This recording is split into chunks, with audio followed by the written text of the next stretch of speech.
এটা ঈদের মতো মহা ঈদ, এটা মহা ঈদের মতো সুন্দর সুষ্ঠু হচ্ছে কিনা? খুবই সুন্দর, খুবই সুন্দর এ পর্যন্ত।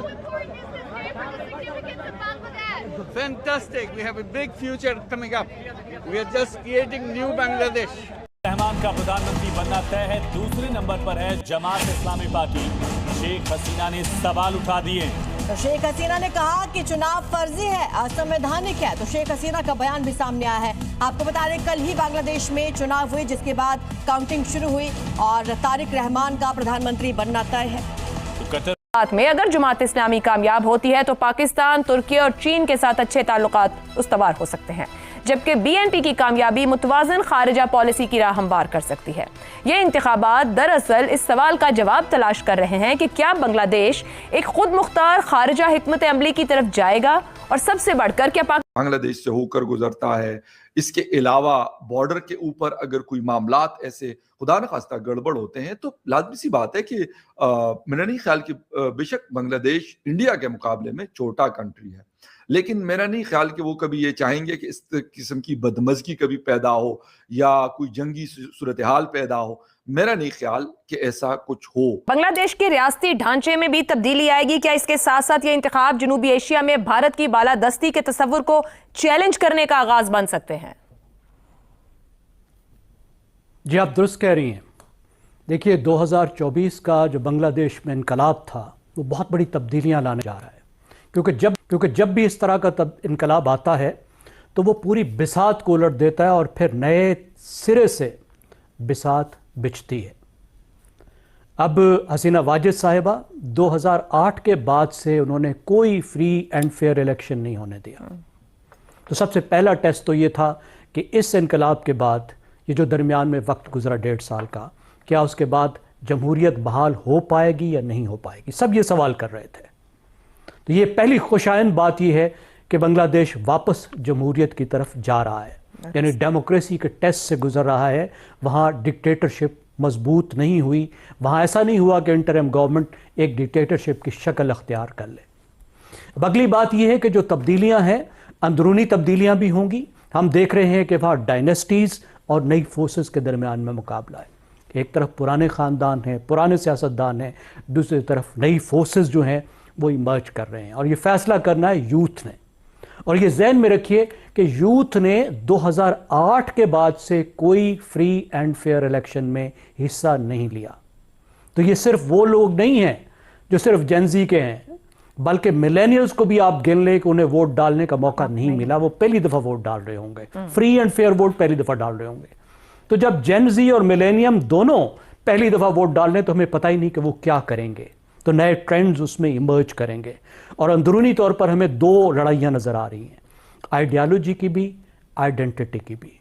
यानी एक इस्लामी शनाख्त वाली पार्टी जिसे इस्लामिस्ट कहते हैं वो उभर कर सामने आई है पहली बार एक बड़ी ताकत बनकर, जिसको सप्रेस किया गया, दबाया गया, ख़त्म करने की कोशिश की गई, जिसके लीडर्स को फांसियाँ चढ़ाई गई। और ये वो जमात है जो बांग्लादेश की अलहदगी की, उनकी जिसको लिबरेशन कहते हैं, उसके ख़िलाफ़ थी। पाकिस्तान के इंतहाई दो बांग्लादेश से होकर गुजरता है।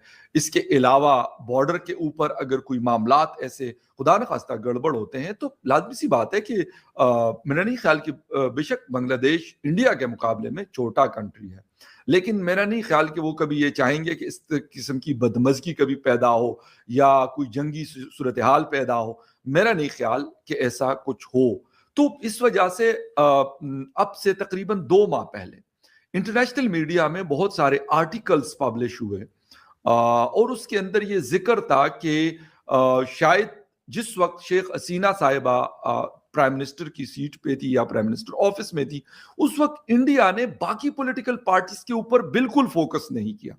हालांकि करना चाहिए था। यानी जो इंडिया के अपने लोग हैं जो समझते हैं इन मामलात को या इनके ऊपर बात करते हैं, लिखते हैं, तो उन्होंने भी यही पॉइंट ऑफ व्यू दिया था कि इंडिया को ऐसा नहीं करना चाहिए था। यानी एक बास्केट में अपने सारे अंडे नहीं रखने चाहिए थी।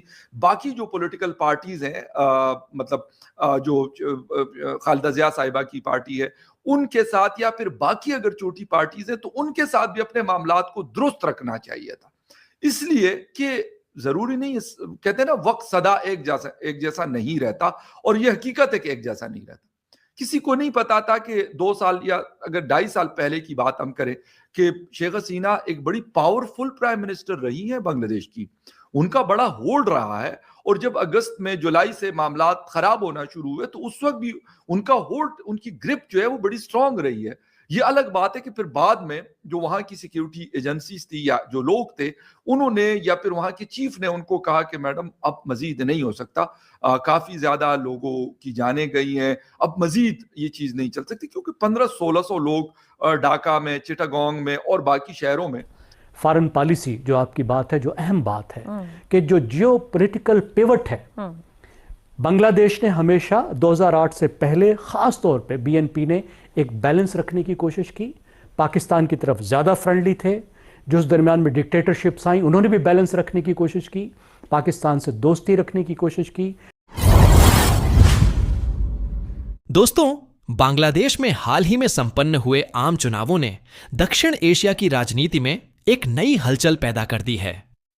मतदाताओं ने बढ़ चढ़कर हिस्सा लिया और परिणामों ने यह संकेत दिया कि देश की जनता स्थिरता, विकास और संतुलित विदेश नीति चाहती है। चुनावी प्रक्रिया के दौरान विभिन्न दलों ने अपने अपने एजेंडे पेश किए, जिनमें आर्थिक सुधार, रोजगार, महंगाई नियंत्रण और क्षेत्रीय संबंध प्रमुख मुद्दे रहे। परिणाम सामने आने के बाद राजनीतिक विश्लेषकों का मानना है कि यह जनादेश किसी एक देश के पक्ष या विपक्ष से अधिक बांग्लादेश की आंतरिक प्राथमिकताओं को दर्शाता है।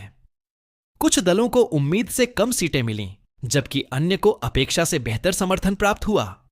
इस बदलाव को लेकर पड़ोसी देशों में भी प्रतिक्रियाएं देखी जा रही हैं, क्योंकि बांग्लादेश की राजनीतिक दिशा का प्रभाव क्षेत्रीय कूटनीति और व्यापारिक संबंधों पर पड़ सकता है। विशेषज्ञ यह भी कह रहे हैं कि नई सरकार के सामने सबसे बड़ी चुनौती आर्थिक संतुलन बनाए रखना और अंतर्राष्ट्रीय मंच पर मजबूत उपस्थिति दर्ज कराना होगा। भारत और पाकिस्तान जैसे पड़ोसी देश भी इन नतीजों पर नजर बनाए हुए हैं, क्योंकि दक्षिण एशिया की स्थिरता आपसी सहयोग और पारदर्शी संवाद पर निर्भर करती है। आने वाले समय में यह देखना दिलचस्प होगा कि नई राजनीतिक व्यवस्था किस तरह घरेलू सुधारों और विदेश नीति के बीच संतुलन स्थापित करती है। लोकतंत्र की यही खूबसूरती है कि जनता समय समय पर अपना निर्णय देकर दिशा तय करती है, और यह चुनाव भी उसी प्रक्रिया का हिस्सा है। अगर आपको लगता है कि दक्षिण एशिया की राजनीति आने वाले वर्षों में नए समीकरण बनाने जा रही है और क्षेत्र में बड़े बदलाव देखने को मिल सकते हैं, तो सोचिए आगे क्या होने वाला है। क्या यह बदलाव स्थायी साबित होगा या फिर राजनीति नया मोड़ लेगी?